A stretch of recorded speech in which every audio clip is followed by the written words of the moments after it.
कल विलयन का प्रकार हो गया था ना, 9 प्रकार हो गया था, उसमें एग्जाम्पल भी देख लिए थे हम लोग। अब पढ़ना है हेडिंग ठोस विलयन।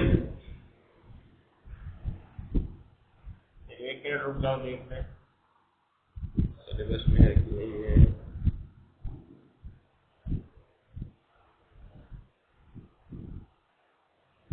लिख लो ठोस विलयन, ठोस विलयन।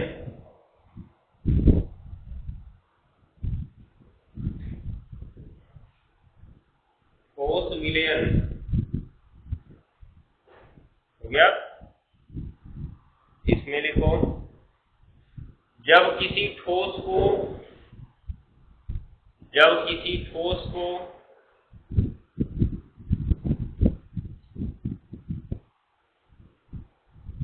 दूसरे ठोस पदार्थ में घोला जाता है,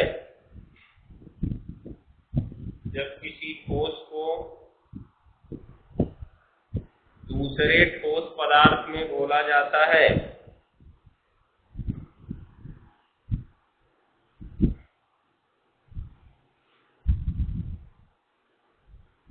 दूसरे ठोस पदार्थ में घोला जाता है, तो प्राप्त समांगी मिश्रण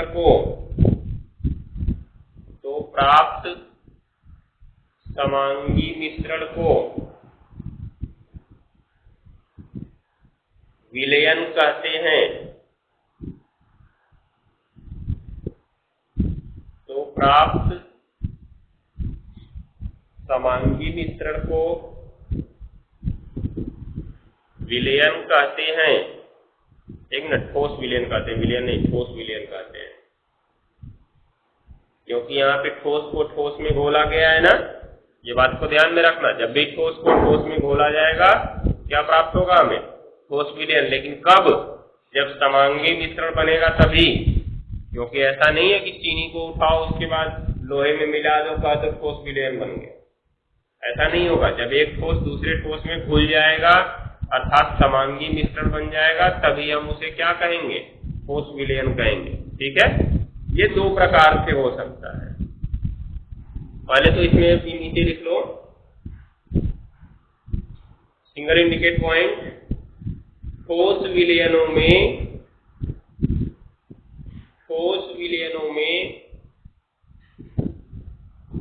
सभी जालक बिंदु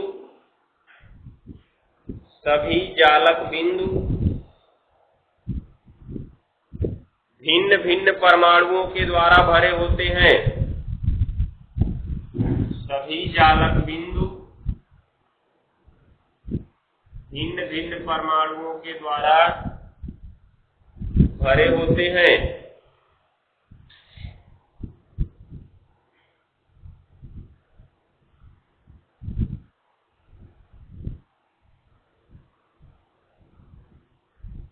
हो गया जी?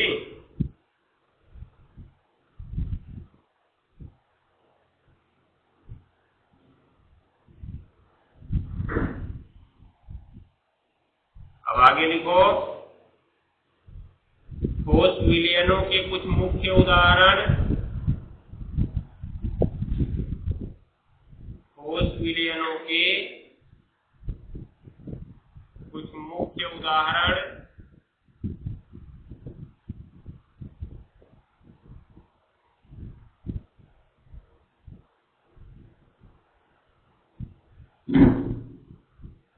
निम्न प्रकार हैं।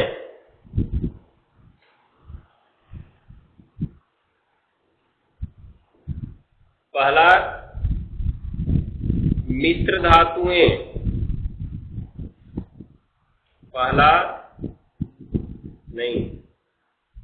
मिश्र धातुएं जैसे, उसी में लिखते जाओ आगे।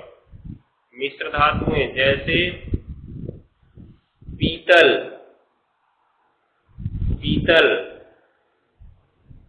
कोष्ठक में लिख देना तांबा तथा जिंक की।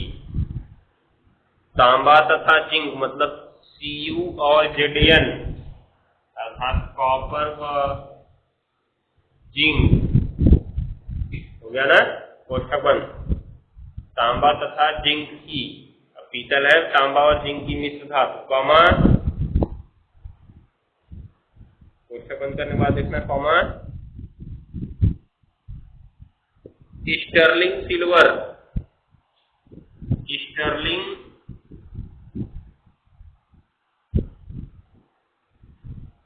सिल्वर,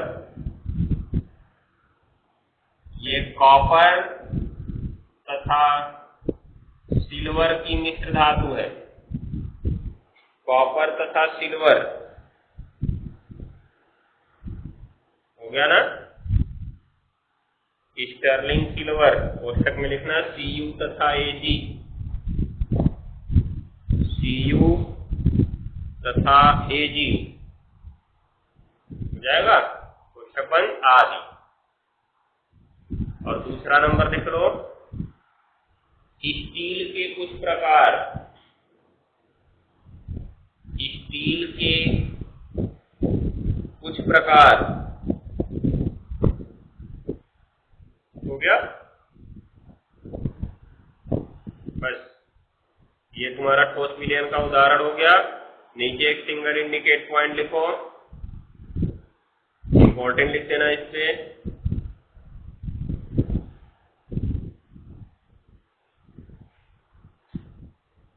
सभी मिश्र धातुएं, सभी मिश्र धातुएं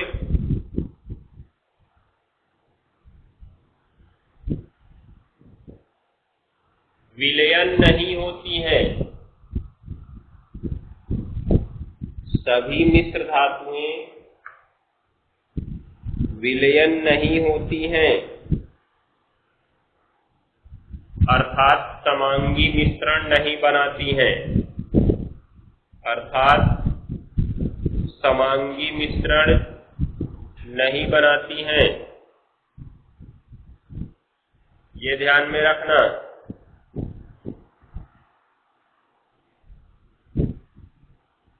ये मत कहना कि जितने मिश्र धातुएं हैं सबको कह दो कि ये विलयन ही है, ठीक है। तो अब इसमें देखो, इसके दो प्रकार कैसे हो सकते हैं, जो विलयन होगा इसके दो प्रकार कैसे होंगे, क्योंकि अभी हमने पीछे ठोस अवस्था में इनकी पैकिंग पढ़ा। घटक कणों की पैकिंग इसी प्रकार से होती है। घटक कणों को हमने गोला माना था। जब ये गोलों की पैकिंग होती है तो बीच में खाली स्थान भी बचते हैं, जिन्हें हम रिक्तियां कहते हैं। तो अब विलयन दो प्रकार से बन सकता है, ठोस विलयन। ये तो अभी शुद्ध पदार्थ है, क्योंकि देखो इसमें सभी घटक कण एक ही प्रकार के दिख रहे हैं, लेकिन अभी हम इसमें से कुछ घटक कणों को बदल दें।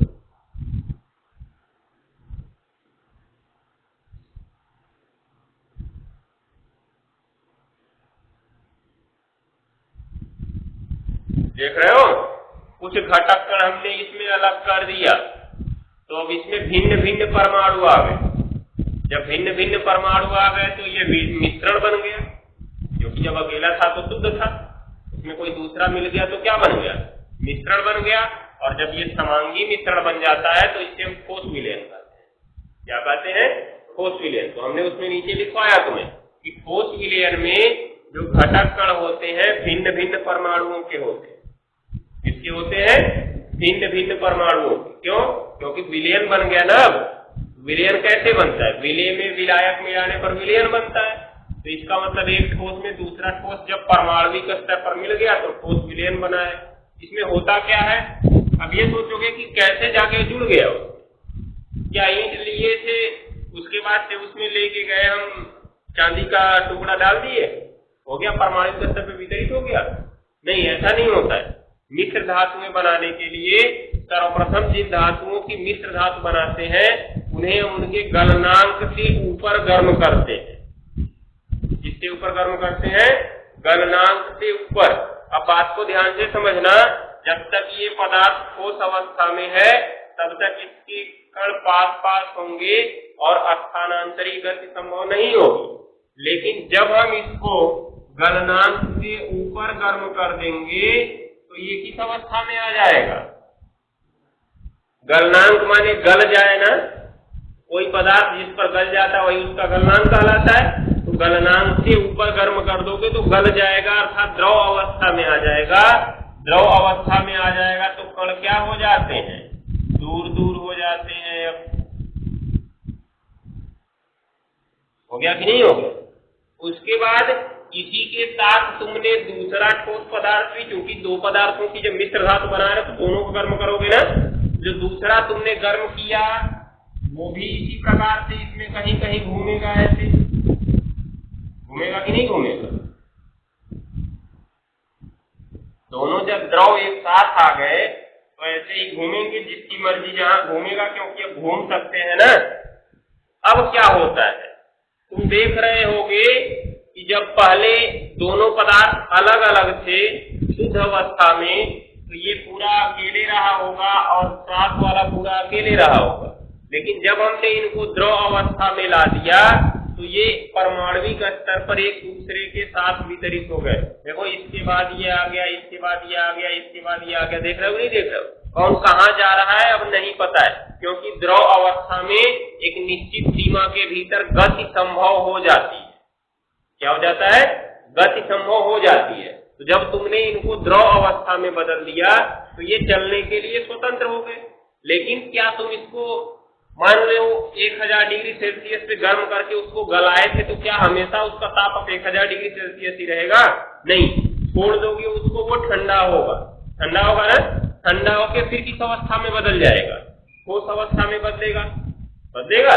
अब जब ये ठोस अवस्था में बदलेगा तो फिर देखो सभी कण पास पास आ जाएंगे और फिर जो स्थानांतरित गति थी वो क्या हो जाएगी? समाप्त हो जाएगी। तो पहले क्या था कि दोनों पदार्थ अलग अलग थे, ये वाला अलग से था और ये क्रॉस वाला क्या था? अलग अलग। देख रहे हो नहीं देख रहे हो? लेकिन जब ये दोनों मिल गए द्रव अवस्था में आके तो परमाणविक स्तर पर वितरित हो गए ना। अब जब दोनों पास पास आते हैं तो कौन सा परमाणु कहाँ का स्थान ग्रहण कर लेता है ये पता नहीं चलता है, क्योंकि दोनों को मिला दिया जाए और जब ठोस बनेगा तो पूरा एक ही ठोस बनेगा ना। अर्थात इन दोनों के मिलने के बाद ये एक ठोस बनता है। और जब ये एक ठोस बना इन दोनों के मिलने के बाद, तो इसमें देखो इसके बाद कौन आ गया ये पता चलेगा? नहीं पता चलेगा, क्योंकि अब घूमने के लिए स्वतंत्र हो चुके थे। कोई कहीं भी जा सकता है। फिर जब ठंडा होगा तो किसी को कोई स्थान मिलेगा तो कोई भी कोई स्थान ग्रहण कर सकता है। जैसा तुम एक साधारण एग्जाम्पल समझ सकते हो, एक क्लास में कुछ बच्चे बैठे हुए हैं, टीचर नहीं है, कोई इधर के उधर बेंच पे जाके बदमाशी कर रहा है। कुछ बच्चे दूसरे क्लास से भी आ जाते हैं बदमाशी करने के लिए। पता चला अचानक प्रिंसिपल साहब घुस गए डंडा लेके, कौन कहाँ जगह पाया बैठ गया। बैठ गए नहीं बैठ गए? सीधा सीधा लाइन से एकदम इसकी तरह से। अब क्या सब लोग अपनी जगह पे बैठे हैं? नहीं बैठ गए। जो जिसकी जगह पाया, जिसका बैग सामने मिला, उसी का बैग खोल के एक कॉपी निकाल पढ़ने लगे। भले ही उनका बैग नहीं है, 12 पढ़ रहे हैं, भले ही 11 कक्षा में बैठे हुए। ध्यान दिए रहना। वही इनके साथ होता है। जब द्रव अवस्था में आते हैं तो घूमने के लिए स्वतंत्र हो गए, अर्थात टीचर नहीं है, आवारागर्दी कर रहे क्लास में घूम के। जैसे ही टीचर आया सब लोग जहां पाए वहां बैठ गए। दिखाई दे रहा है? तो इसका मतलब जब ये द्रव अवस्था में जाते हैं तो घूमने के लिए स्वतंत्र हो चुके हैं। लेकिन जब ये फिर ठंडा होकर ठोस अवस्था में आता है पुनः, तब ये परमाणविक स्तर पर एक दूसरे से जुड़ जाते हैं। कौन कहाँ गया ये पता नहीं। ठीक है? इस प्रकार से हमारा बन जाता है क्या? ठोस विलयन। क्या बनता है? ठोस विलयन हो जाएगा। तो क्या करेंगे? ठोस विलयन बनाने के लिए सर्वप्रथम दो ठोस को उनके गलनांक से ऊपर गर्म करना पड़ेगा, और जब वो द्रव अवस्था में आ जाएंगे उनको फिर धीरे धीरे ठंडा करेंगे, तब ये परमाणविक स्तर पर वितरित हो जाते हैं, अर्थात एक दूसरे का स्थान बदल लेते हैं। जैसे इनमें एक साथ थे, अब इसमें देखो अलग अलग हो गया ना। तो ये होगा हमारा ठोस विलयन का।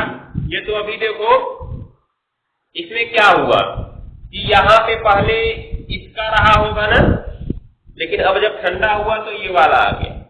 जैसे बैग किसी दूसरे लड़के का था, बैठा कोई दूसरा, होगा कि नहीं होगा? तो बस वैसे ही इसमें हुआ है। तो अब क्या हुआ, इसमें एक को हटा के दूसरा आया ना। जैसे बैग किसी दूसरे का था, दूसरा लड़का बैठा है, तो क्या दूसरा पहला लड़का वहीं रहेगा, दूसरा उसके ऊपर आके बैठ जाएगा? ऐसा होगा? नहीं होगा। जब वो वहां से हटेगा तभी बैठेगा। अर्थात प्रतिस्थापन कर दिया ना। क्या किया? प्रतिस्थापन, तो हम इसे कहेंगे प्रतिस्थापनीय ठोस विलयन।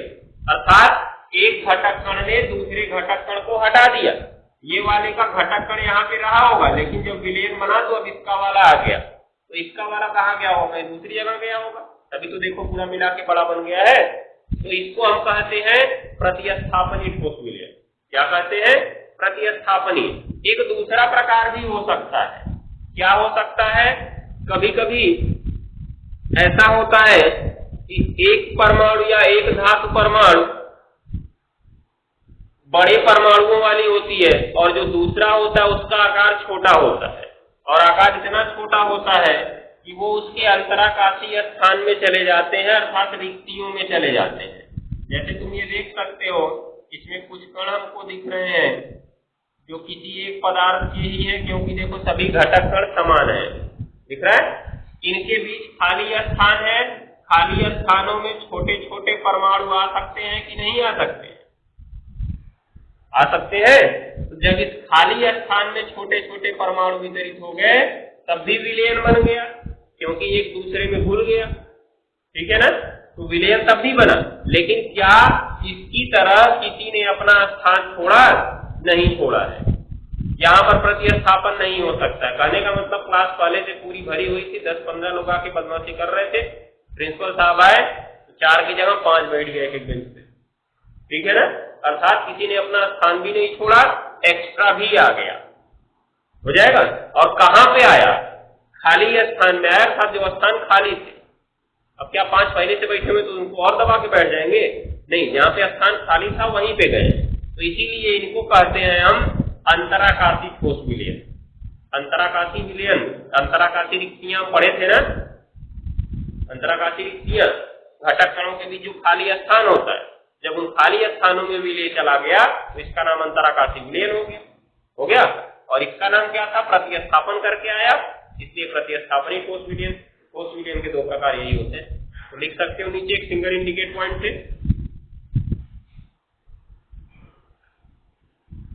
ठोस विलयन 2 प्रकार के होते हैं।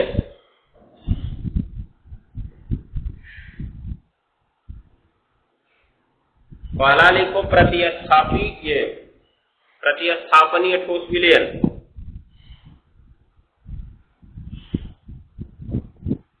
प्रतिस्थापनीय ठोस विलयन,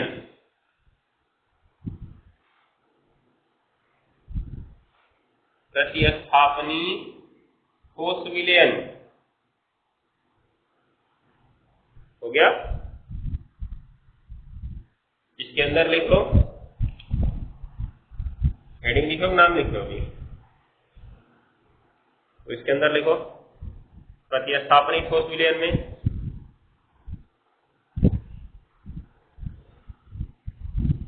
ऐसे ठोस विलयन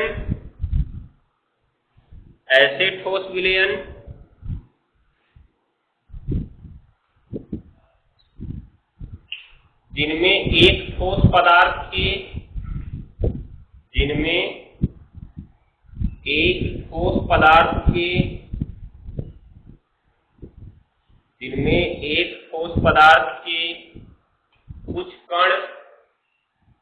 कुछ कण दूसरे ठोस पदार्थ के कुछ कणों से दूसरे ठोस पदार्थ के कुछ कणों से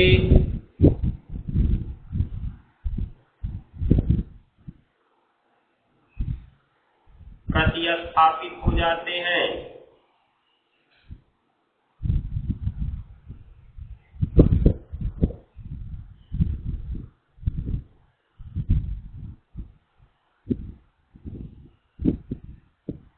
दूसरे ठोस पदार्थ के कुछ कणों से प्रतिस्थापित हो जाते हैं। हो गया ना?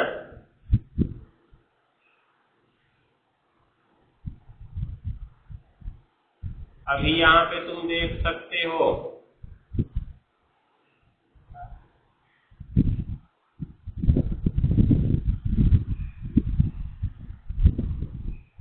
ये ठोस विलयन बनाने की प्रक्रिया शुरू हो रही है। ये पहला ठोस हमने लिया, ये मात्रा में ज्यादा है ना, क्या होगा, विलायक होगा, हमने पीछे पढ़ रखा है। ये दोनों की भौतिक अवस्था विलयन की भौतिक अवस्था के जैसी है, तो जो ज्यादा होगा विलायक, जो कम होगा विलेय। ये दूसरा ठोस है, इसे हम क्या कहेंगे, विलेय। हो गया। इसका कण हम बदल देते हैं।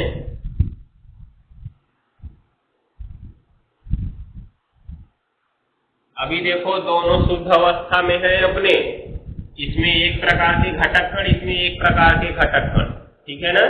अब इनका अगर विलयन बनाना है तो सर्वप्रथम इनको इनके गलनांक से ऊपर क्या करना पड़ेगा, गर्म करना पड़ेगा। किससे ऊपर, गलनांक से ऊपर। जब इनको हम गलनांक से ऊपर गर्म करेंगे तो ये किस अवस्था में आएंगे, द्रव अवस्था में आएंगे, और दोनों एक दूसरे के साथ मिल जाएंगे। मिलेंगे ना, ध्यान में रखे ना, जब द्रव अवस्था में आएंगे दोनों एक दूसरे में मिल जाएंगे। जैसे तुम एक एग्जाम्पल समझ सकते हो, साधारण एग्जाम्पल, बर्फ ले लो और चीनी ले लो, ठीक है, और दोनों को गर्म करना प्रारंभ करो, तो चीनी भी पिघलेगी, बर्फ भी पिघलेगा, दोनों पिघल के एक दूसरे में मिल जाएंगे, मिलेंगे। वही काम यहाँ पर होता है। क्या, अब ये देखो पिघल गए तो इनके बीच की दूरी बढ़ गई। इनके बीच की दूरी बढ़ने का मतलब इनकी गतिज ऊर्जा अधिक हो गई, तो ये अपना स्थान छोड़ छोड़ के दूर हट जाते हैं और गति करने के लिए क्या हो जाते हैं, स्वतंत्र हो जाते हैं, हो जाते हैं। अब यहाँ पे 20 कण तो दिखाना संभव नहीं, इसलिए कुछ दिखा देते हैं। इस प्रकार से हो जाएगा। देख रहे हो कौन कहाँ गति कर रहा है, ये पता है क्या, नहीं पता है, ध्यान दिए रहना। कोई कहीं गति कर सकता है, हो जाएगा। क्यों कोई कहीं गति कर सकता है, क्योंकि अब द्रव अवस्था में आ गए, बहने लगे ना, बहने का गुण आ गया, तो कण चलना प्रारंभ कर देंगे। अब ऐसे कोई जा रहा है तो ये वाला था, इसको रास्ता मिला तो इसी रास्ते घुस लिया अंदर, ये वाला जा रहा है इसी रास्ता मिला तो इस रास्ते निकल लिया। कहीं से कोई भी निकल सकता है, रास्ता मिल गया ना इनको। यहाँ पे क्या रास्ता था, नहीं था, ऐसा नहीं था कि ये वाला जाता इसी रास्ते घूम के चला आता साइकिल वाइकल लेके, ऐसा नहीं होगा। जब रास्ता मिलेगा तभी तो जाएंगे। तो यहाँ पे रास्ता मिल चुका है, अर्थात किस अवस्था में आ चुके हैं, ये द्रव अवस्था में आ चुके हैं, ठीक है। फिर क्या होता है, हमने गर्म किया तो जाहिर सी बात है फिर वो ठंडा होगा, और जब ठंडा होगा तो किस अवस्था में आ जाएगा, ठोस अवस्था में आएगा, और जब ठोस अवस्था में आएगा तो पुनः क्या होगा, इनकी एक व्यवस्था बन जाएगी। कुल मिला के हमारे पास कितने कण थे वहां पे, देखो दोनों मिला के कितने कण हो चुके हैं, 20 है ना, तो 20 कण यहां पे हम बना लेते हैं।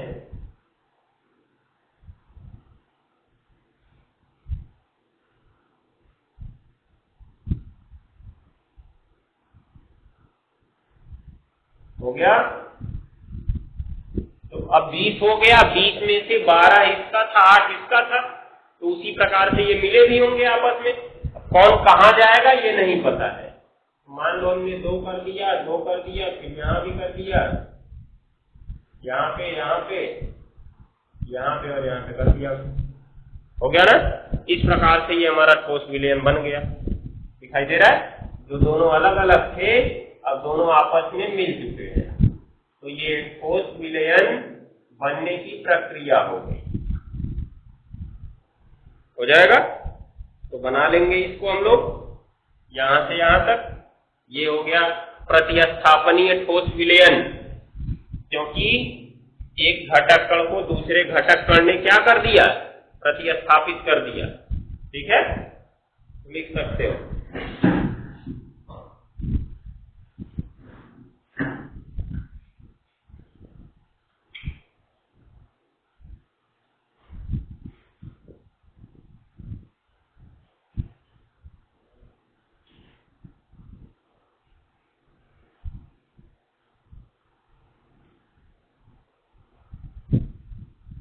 मीटिएडिंग, अंतराकाशी ठोस विलयन,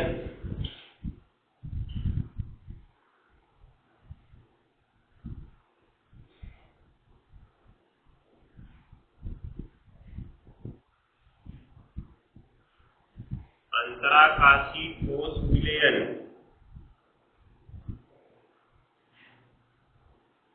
हो गया। इसमें देखो इस प्रकार का विलयन तब बनता है जब, इस प्रकार का विलयन तब बनता है जब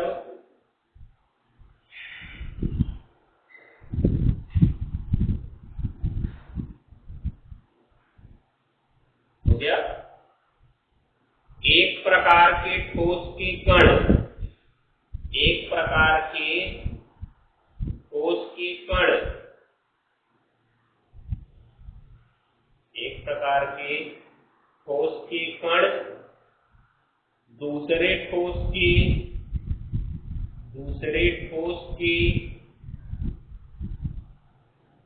जालक में अंतराकाशीय स्थान में, जालक में अंतराकाशीय स्थान में प्रवेश कर जाते हैं, प्रवेश कर जाते हैं,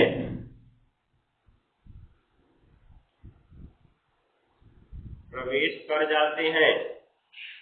हो गया। जैसे देख सकते हो, मान लो ये एक पदार्थ था,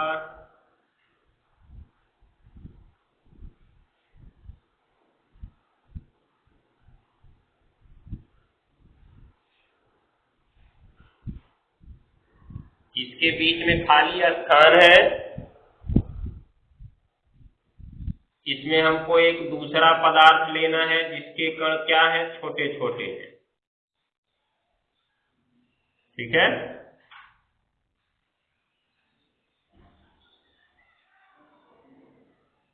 दिखाई दे रहा है। जब इन दोनों को घोला जाएगा तो क्या होता है, ये छोटा सा है, इसको हटा पाएगा? अब 12 वाले लड़के बैठे, कोई 5 का लड़का आ जाकर हट जाऊं, बैठेंगे वहां पे? कान नीचे 2 पाएगा बेचारा, फिर वापस चला जाएगा। जुगाड़ क्या लगाएगा, थोड़ा बहुत अगर पावर होगी कहेगा बीच में हमको ही बैठा लो। जो खाली स्थान रहेगा उसी में दबा उबा के बैठा देंगे उसको।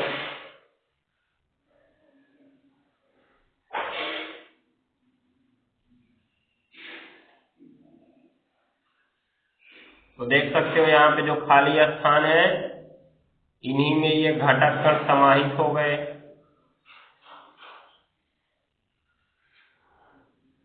देख रहे हो?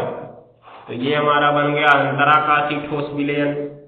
इसमें ये विलायक है क्योंकि बड़ा है और ज्यादा मात्रा में है, ये विलेय है जिसके कण छोटे हैं और ये कम मात्रा में। ठीक है। और ये हमारा बन गया अंतराकाशी ठोस विलयन। बना लो इसको।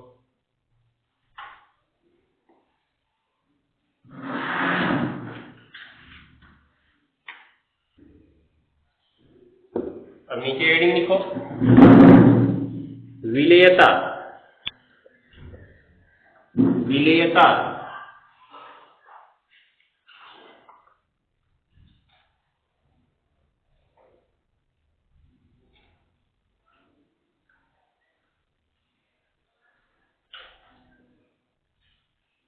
विलेयता हो गया। अब देखो, जब हम विलयन बनाते हैं तो विलायक में हम विलेय को घोलते हैं।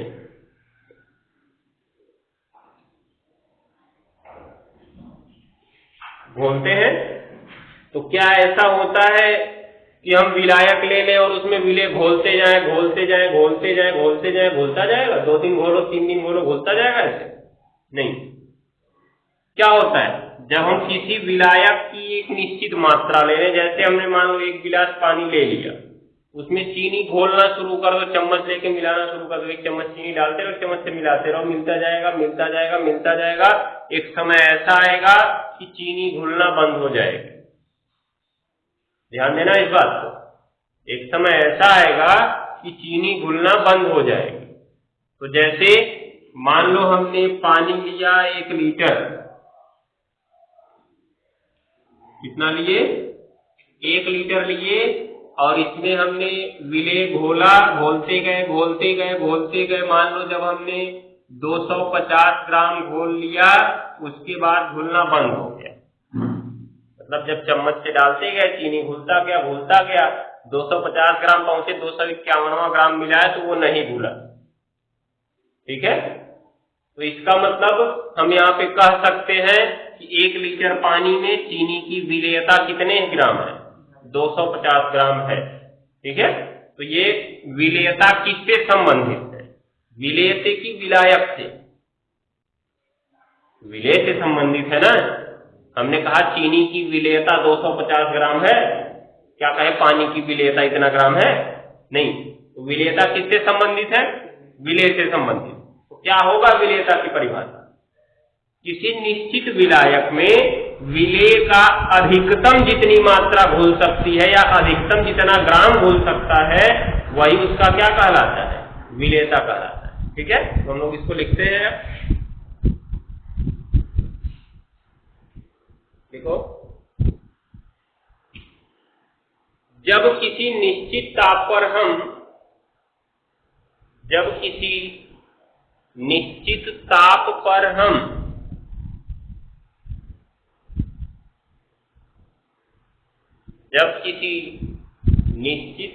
पर हम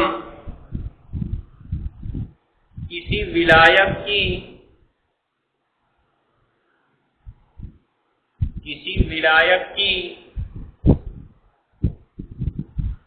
जब किसी निश्चित ताप पर हम किसी विलायक की हो गया एक निश्चित मात्रा में किसी विलायक की एक निश्चित मात्रा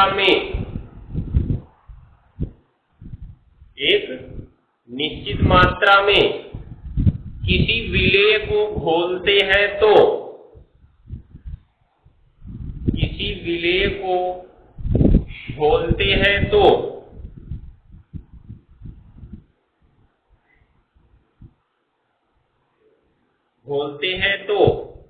एक समय ऐसा आता है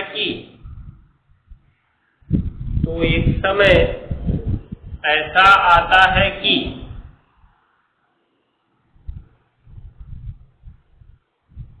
वह विलेय उस विलायक में घुलना बंद हो जाता है।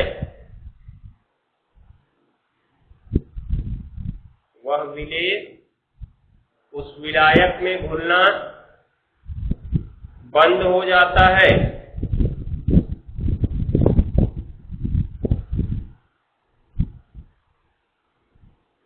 हो गया ना? उस समय तक विलेय की एक निश्चित मात्रा उस विलायक में घुल चुकी होती है। विलेय की एक निश्चित मात्रा उस विलायक में घुल चुकी होती है।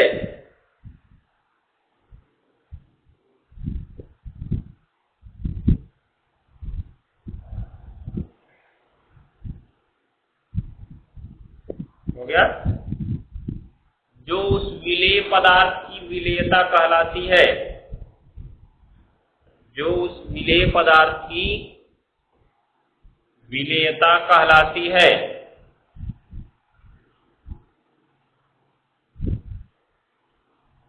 हो गया?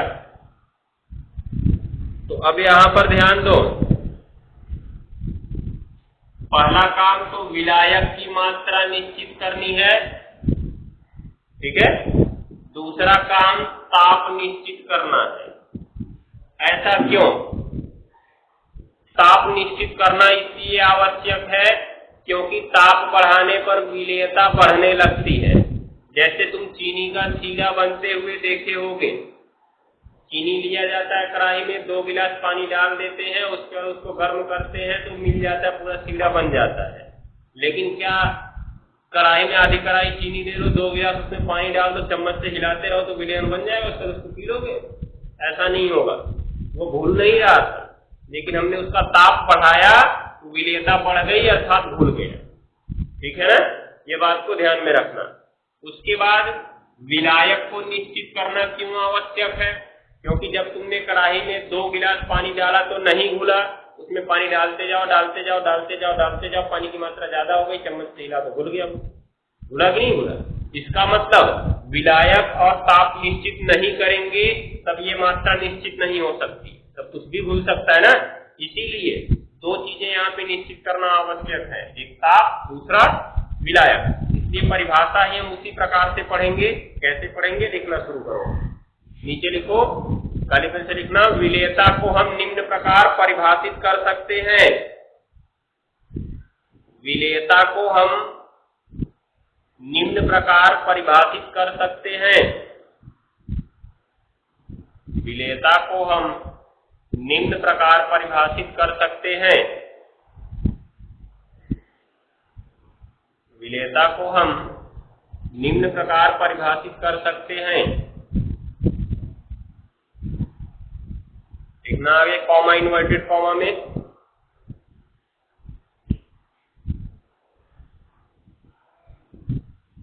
किसी विलेय पदार्थ की वह अधिकतम मात्रा,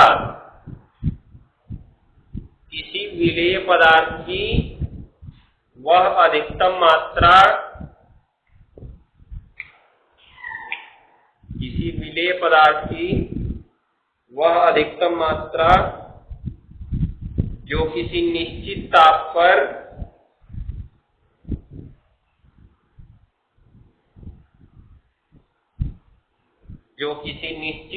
पर 100 ग्राम विलायक में, जो किसी निश्चित ताप पर 100 ग्राम विलायक में घुल सकती है, 100 ग्राम विलायक में घुल सकती है, 100 ग्राम विलायक में घुल सकती है, हो गया? उस विलेय पदार्थ की विलेयता कहलाती है। उस विलेय पदार्थ की विलेयता कहलाती है।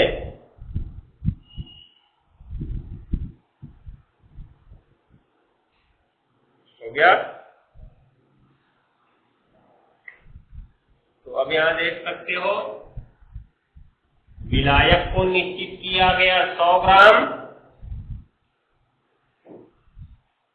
और ताप को निश्चित था ही।